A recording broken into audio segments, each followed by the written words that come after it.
Remember DVDs? Well, they're still around, so I hope you do. I'm a pretty big fan of physical media, so despite practically everything being available on one streaming service or another, I still make it a point to keep getting DVDs or Blu-rays of movies and shows that I love. Box sets of shows I find especially valuable, an entire beloved television series preserved physically, no internet required. Okay, so let's take these three shows that I've got here, right? Now let's imagine that instead of having the entire series in one set like a sane person, we maybe took one or two episodes from each of these shows and put them together on one DVD and sold that. Nick picks. You know, as much as I love modern shows like Gravity Falls and Steven Universe, I can't help but think to myself, man, they just don't make cartoons like they used to. And I guess the same idea goes for DVD sets. In what universe is this logical? A variety pack of like 7 or 8 episodes of different shows. Isn't it bold to assume that consumers who probably only recognize 2 or 3 characters on this box would be willing to buy it just for that, and then take a chance on whatever else was in the set? Well, if anyone could pull it off, it's definitely Nickelodeon. Maybe this is nostalgia talking, but I always found Nickelodeon to have the strongest identity among the big three Cartoon Networks. In reality, I probably watched just as much Cartoon Network as I did Nickelodeon, but I always found myself more attached to Nick and more aware of all the different Nick shows. I guess it's all in branding, right? Nick shows had a consistent vibe, and there were many instances where they would be shown together, whether that be bumpers, crossover specials, or video games. I know for me, the DS version of Nicktoons Attack of the Toybots was so cool because it not only had the big four shows at the time of SpongeBob, Fairly OddParents, Jimmy Neutron, and Danny Phantom, but also had unlockables from great shows like Invader Zim, My Life as a Teenage Robot, Cat Scratch, and El Tigre. And also Tack was there. And hell, Nick is still very capable of maintaining this sort of brand synergy if Nick All-Star Bra is anything to go by. Cartoon Network never really had that in my eyes, and Disney has always been good at branding, but they've kind of always put a lower priority on their TV stuff, though the whole Chibiverse thing is certainly helping with that nowadays. So, yeah, especially in the 2000s, Nickelodeon may not have always had the best shows, but they definitely had the best synergy between their shows. So, a DVD like this kind of makes sense with a trustworthy brand like that. We already know we like SpongeBob, Fairly OddParents, and Rugrats. There's a pretty high chance that we'll like everything on this disc. And for Nick, this was clearly a way to expose people to some of their less prominent shows. I sure as hell had no idea what All Grown Up was until I got these DVDs as a kid. Oh, and let me make that clear. I got these as a kid. This shit is my childhood. I am a Nicktoons fan because of games like these and DVDs like these. So, indulge me as we take this trip down memory lane and see what there is to see in the Nick Picks DVDs. Alright, let's start with some generalities. Each of these DVDs contains 7 or 8 episodes of animated Nickelodeon shows. There were 6 total DVDs released, numbers 1 through 5, and then a Christmas set. I only have the first 3 and the Christmas one, but we'll talk about them all. These DVDs followed a certain basic template as far as what shows they included. The almost immovable temples of the sets were SpongeBob SquarePants, obviously, The Fairly OddParents, Danny Phantom, My Life as a Teenage Robot, and All Grown Up. Each disc also usually has a Jimmy Neutron and a Rugrats episode, but those slots are more malleable. The discs that have 8 episodes usually just have an extra episode of a show already in the set, so instead of just one SpongeBob episode, it'd have 2. So my first big criticism is that they should have been more willing to shake up this formula and include more different shows. Like, sure, never drop SpongeBob or Fairly OddParents, but having the same handful of shows on every disc kinda limits the variety of these variety packs. There are plenty of 2000 shows that could have gotten more love on these things. Some of them do, and we'll get to that when we get to that, but my boys Zim and El Tigre deserve love. This is foreshadowing for later.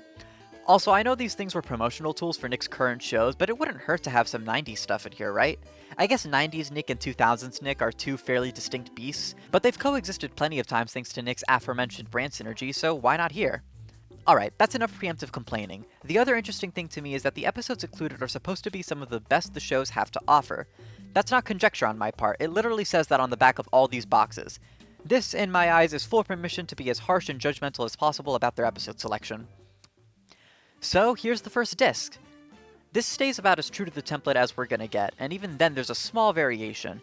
Rather than including a full Jimmy Neutron episode, this instead includes the Jimmy Timmy Power Hour, a crossover episode between Jimmy Neutron and the Fairly OddParents.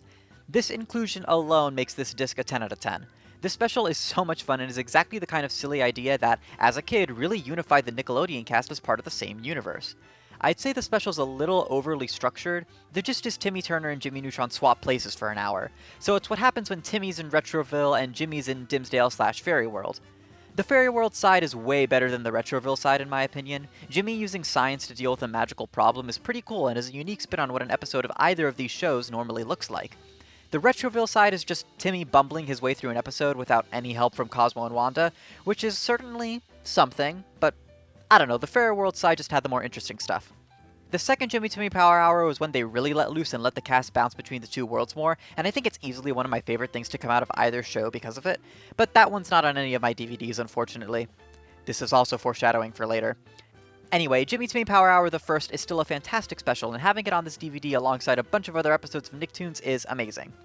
So since the Power Hour acted as the Jimmy Neutron episode for this disc, there is still an extra full episode of Fairly Odd Parents to look at. Information Superhighway. So something we should say before we go any deeper. I consider myself a big Nicktoons fan in general, but the first credit on that claim is absolutely the Fairly Odd Parents. This was my shit. Like, to an obsessive, whiny, OC creating degree. Thankfully, I grew out of that. So, I have some opinions about this show, and I gotta say, Information Superhighway is a banger. First of all, it's a 22-minute special as opposed to the typical 11, which is nice. Second, it has so many good jokes, from Crocker feeling pretty in his dress, icon, the most romantic and slightly threatening love letter ever written, and the running gag of, I'm respecting your privacy by knocking, but asserting my authority as your parent by coming in anyway. That lives in my head rent-free. Third, it's just a perfect episode concept. Timmy wishes he was inside the internet. Perfect. That's so much fun. What a quintessential wish idea. Alright, I need to stop because if we want to get through this video in a timely manner, I can't spend this much time on every single episode. The Danny Phantom in this set is another perfect choice. Bitter Reunions, the episode where Danny meets Vlad Plasmius for the first time. Such a perfect villain concept for this show, the cracked mirror version of Danny.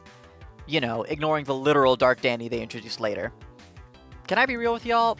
Vlad kind of peaked early. I don't think he was ever nearly as threatening as he is in this episode. He just totally outclasses Danny in every way, and Danny only defeats him by manipulating Vlad's feelings for his mother. Another excellent episode for this disc. Then there's the Rugrats episode. Since Nick Picks was very clearly 2000s focused, the Rugrats stuff included tends to be the episodes from that era. So this episode, Finsterella, directly follows the Rugrats in Paris movie and deals with Chucky getting used to his new stepfamily. And look, I'm not all that tapped into the Rugrats fandom, if that's a thing.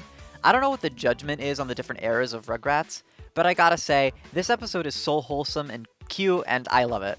Chucky gets worried that his stepfamily is gonna be mean because he just heard the story of Cinderella, and the culmination where Kimmy comforts Chucky and brings him into the party, and the parents have this moment where they officially adopt each other's kids, it's so sweet. Like, I never once considered that this was a process that stepfamilies might have to go through, but turning this adoption into a conscious statement to the kids that they want to be a family together gives me so many good feelies. Alright, so what's left? Oh, okay, well, I guess I should say that I'm not going to be going into detail on any of the All Grown Up episodes. Why? Because I don't like this show. It's just a generic preteen sitcom getting by on its association with Rugrats, and I find all of the episodes I've seen to be very boring because of that. Look, if I did go into detail, I would only complain more, so me concentrating all of that into these last few sentences is really me doing you a favor. Now, as for SpongeBob, I'm also not a huge fan. I know, that's crazy. I'm a Nicktoons fan who doesn't like SpongeBob. Well, I just always felt SpongeBob's popularity greatly overshadowed every other Nicktoon, a lot of which I thought were better. And mind you, I watched a ton of SpongeBob as a kid, but I was low-key hate watching it. Yeah, that's right, I hate watched before it was cool. This is not something to be proud of. In any case, I do feel like I should go into detail on the SpongeBob episode, so I'll try to reserve any snide remarks for when they're really deserved. The SpongeBob episode on this list is UGG, or SpongeBob BC before comedy. And I can acknowledge that this is a solid choice for a SpongeBob episode. It's a 22-minute special, and it's a well-known, fairly popular episode. No real complaints. And that just leaves the My Life as a Teenage Robot episode, Hostile Makeover. It's good. Yeah, it's like, fine. Jenny gets a robo-zit, but turns out it's actually a device from a supervillain turning her into a monster. A horrible monster! This is kind of the main pattern for this show. Basic teenager problem exaggerated by robot antics. It's fun enough, but not my favorite. And that's everything on Nick Picks 1.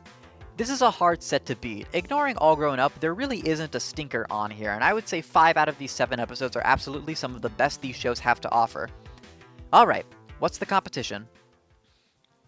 Nick Picks 2 is our first disc to include 8 episodes. It follows our 7-show template, this time including a second episode of SpongeBob. Though the Rugrats episode on here is odd. It's All Grown Up, the backdoor pilot for All Grown Up. Great. To be fair, of all the All Grown Up stuff on these discs, this one is probably my favorite. It's bookended with regular Rugrats stuff, centers around the idea of Tommy and the kids standing up to Angelica now that they're older and they can do that, and the ending concert where they have a montage of old Rugrats clips actually got me kind of emotional. If there's any show that is all-encompassing of Nickelodeon, I'd say it's Rugrats. It's been there since the beginning and is still around in whatever horribly mutated form it takes. And this episode really feels like a celebration of Rugrats, and I can really appreciate that. I wish they didn't also have a standalone all-grown-up episode on this disc, meaning there are effectively just 2 all-grown-ups on here, but it is what it is. The 2 SpongeBob episodes on here are pretty iconic, SpongeBob Meets the Strangler and I'm with Stupid. Both episodes I remember well just by reading their titles. I will say, I find I'm with Stupid to be very mean-spirited and weird, but I could also say that for a lot of the show, so it's fine. I imagine as long as they keep the SpongeBob inclusions to the first 3 seasons, no one's really gonna complain. Though a friend of mine I talked to about this video mentioned that they totally should have included SB-129, the one where Squidward goes to the future, and none of these discs have it, so that's pretty rude. The Fairly OddParents episode on here is another special, the Big Superhero Wish. Timmy wishes the world was like a comic book. It's pretty neat with a lot of comic book references. It's also the source of this infamous clip. The Niggerchin! I appreciate that I have easy access to that on a DVD for my entire lifetime. I do think the message of this one is pretty ham-fisted, especially since I don't really think of Fairly OddParents as a message show. Like, it is, but not all the time, and I think it's generally better the less it leans into that. The Danny Phantom episode is probably the best thing on this disc, splitting images. Danny gets trapped in the 50s hell of the Poindexter ghost, the only ghost in the series that I think is, like, confirmed to actually be a dead guy. It's another very cool mix-up from the status quo of the show. Finally, there's the Jimmy Neutron and My Life as a Teenage Robot episodes, which are both fine, and I don't have much to say about them other than Jimmy Neutron is weirder than I remember, and yep, we're doing Teenage Problem with Robot Twist again, cool. So, this disc is fine. It's got its highlights. I suppose it makes sense that I'm down on the one that has 2 SpongeBobs, but the disc isn't bad. Splitting images and All Grown Up are very good, and the Big Superhero Wish is fun for what it is. But are these really the best of the best as erroneously promised by the back of the box? I don't know about that. This one specifically claims that apparently I picked out these episodes, but I don't remember doing that. I doubt there was any kind of event where kids got to vote for episodes or anything. I imagine someone at Nickelodeon just picked based on ratings. Let's see if that continued to work out for them. So, Nick Picks 3 is kinda garbage. We've still got 8 episodes, but this time it's 2 Fairly OddParents instead of 2 SpongeBobs. Also, Rugrats has been completely replaced by Cat Scratch. This is probably the best thing on the disc, if only for variety's sake. The episode itself, Bringing Down the Mouse, is fun enough, though Waffle can be a bit grating. It's a good pick as far as introducing kids to a show they almost certainly didn't know existed. I do find it funny how the collection box that I have highlights Cat Scratch as one of the big shows in the 3-disc set, even though there's only 1 Cat Scratch episode in the whole thing. Anyway, everything else on this disc blows. SpongeBob, Fear of a Krabby Patty, the first time they've included something from after the first 3 seasons. It creeped me out. Danny Phantom, we get Fright Night, the Halloween special, which feels like one of the most generic Danny Phantom episodes out there. The titular Fright Night leaves no impact. I guess a ghost show doing Halloween is just redundant. My Life as a Teenage Robot, See No Evil, same pattern as the other 2, and this is really getting old. Can we please get something fresher for this show? Jimmy Neutron, Brobot. This one's actually fine, I just don't have much to say. Fairly OddParents, my fave, my one and only, my reason for being, the show that got 2 episodes on this disc? Hail to the Chief, an episode where Timmy doesn't make a wish. What's the point if he doesn't make a wish? Twistery is better. Timmy wishes for the Founding Fathers to help with his history report and accidentally turns Dimsdale British. Truly a nightmare. This episode feels like a poorly done American history lesson. Not a fan. If you wanted to do extra Fairly OddParents stuff, why not pull some of the most iconic stuff? I would have loved to see The Secret Life of Denzel Crocker, or Scary Godparents, or any episode featuring Chip Skylark. Same goes for Danny Phantom, give us some iconic ghosts. Where's Ember's episode, or Walker's? But alas, here we are. And yeah, that's the disc, plus the All Grown Up, of course, which is always bad. And once again, this erroneous claim that I somehow picked these episodes. I would never. So yeah, towards the back of this little run, I think Nick Picks lost their way. They went from nailing it in the episode selection to floundering pretty hard. It's pretty upsetting. So what better to return the good vibes than Christmas? This one does away with the idea that we, the consumer, had any impact on the episode selection, since this is pretty blatantly just a set of holiday specials. We return to having only 7 episodes, this time with Jimmy Neutron being replaced by Chalk Zone. This was my first exposure to Chalk Zone as a kid, and I always thought the concept was so cool. A world that contains all the chalk drawings of kids around the world? Hell yeah! And it's all in this chalky art style, and you got a little buddy, and he's your chalk best friend guiding you through it all. What a cool show. And this episode is great. Rudy and Snap save Chalk Christmas with a great song. I unironically hum Merry Chris Hanukkahmas all the time around the holiday season. All the other specials on here are pretty great too. Christmas Every Day is a classic. Finally some good fucking Fairly OddParents. And I'll throw the classic moniker on Christmas Who as well, despite my disdain for the sponge. The Danny Phantom on here is weird. Like, how do you make a Christmas special out of the Ghost Show? Well, the idea of the Ghost Writer trapping Danny in a Christmas story that's constantly rhyming is pretty cute. Not a fantastic episode, but you gotta give them credit for making the idea work. Rugrats finally gets a 90s episode in one of these sets, The Santa Experience. A perfectly classic and wholesome Rugrats episode. Was actually unsure whether Angelica would end up on the naughty list or not. The All Grown Up is the All Grown Up, whatever. The thing I really want to talk about in this one is A Robot for All Seasons, the My Life as a Teenage Robot episode. I know I've been yada-yadaing these episodes up to this point, but I actually love this one so much. So much so that I actually don't want to spoil it. Go seek it out for yourself if you can. It's a bonkers narrative that only really works in this world with this character, and I really appreciate that. Also, it finally breaks away from the typical formula for the show. I never really saw this show on TV, so these discs were my only real exposure to it. I was almost completely turned off from the show entirely thanks to the other discs, but this Christmas special really turned my opinion around, so I really appreciate it for that. So, yeah. I realize I didn't talk much, but this is a fantastic disc, especially if you like Christmas like I do. Aside from All Grown Up, all of these episodes are at worst good and at best phenomenal. I don't think it tops Nick Picks 1, but it's a strong second place. So those are all the discs I actually own, but let's take a glance at what the internet has to say about Nick Picks 4 and 5. 4 follows a similar structure to 3, 2 Fairly OddParents episodes and Rugrats being replaced this time by The X's, a show I've never seen. Okay then. The 2 Fairly OddParents here are much better. Imaginary Gary was iconic enough to get a sequel episode later, and Where's Wanda is a fun enough episode that I assume was just included because it's Imaginary Gary's airing buddy. The SpongeBob episode is Have You Seen This Snail, another season 4 episode, but this one I tend to hear nice things about. I don't have a great way to judge the Jimmy Neutron, Danny Phantom, or My Life as a Teenage Robot episodes on this set, but from what I can tell, Nick Picks 4 seems alright, about the same level of quality as Nick Picks 2. Nick Picks 5, on the other hand, dear God, what did they do? We're back down to 7 episodes. It looks like they finally dropped All Grown Up. That's nice. Now we've got the X's, Cat Scratch, and Mr. Meaty. Wait, that means they dropped something else. What did they... No, they dropped Fairly OddParents? How? That's been the show you've doubled up on for the past 2 discs. And for what? Mr. Meaty? This abomination? Listen, I compliment your inclusion of Ember's episode, didn't even realize that when I made that comment earlier, but the lack of Fairly OddParents really drags this thing down. I appreciate the effort made here to finally add more variety in shows, but you're missing your second biggest tentpole. And it's no surprise that this was the last released Nick Picks DVD because look at this putrid box. Parents probably saw Mr. Meaty and ran away screaming. And it's a real shame because apparently there was a 6th Nick Picks planned that they had to scrap. This wiki apparently has info on what would have been on it. So let's see, 8 episodes, all from different shows this time. That's pretty cool. Rugrats and All Grown Up are still replaced by Cat Scratch and the X's. Oh, we finally get El Tigre and Invader Zim. Didn't I foreshadow that earlier? And what's this? Jimmy Timmy Power Hour 2? Possibly my favorite thing to come out of Nickelodeon? That is an Avatar. We were fucking robbed! They somehow represented 9 different shows using only 8 episodes. And look at these other episode choices. Isn't Urban Jungle the one where Sam gets taken over by a plant ghost and Danny has to retreat to the ghost zone to learn ice powers? That episode's cool as hell. Best day ever, I'd know that earworm anywhere. This may very well be the perfect Nick Picks disc and we never got it. Well, now what? What was the point of all this? Now I'm just sad.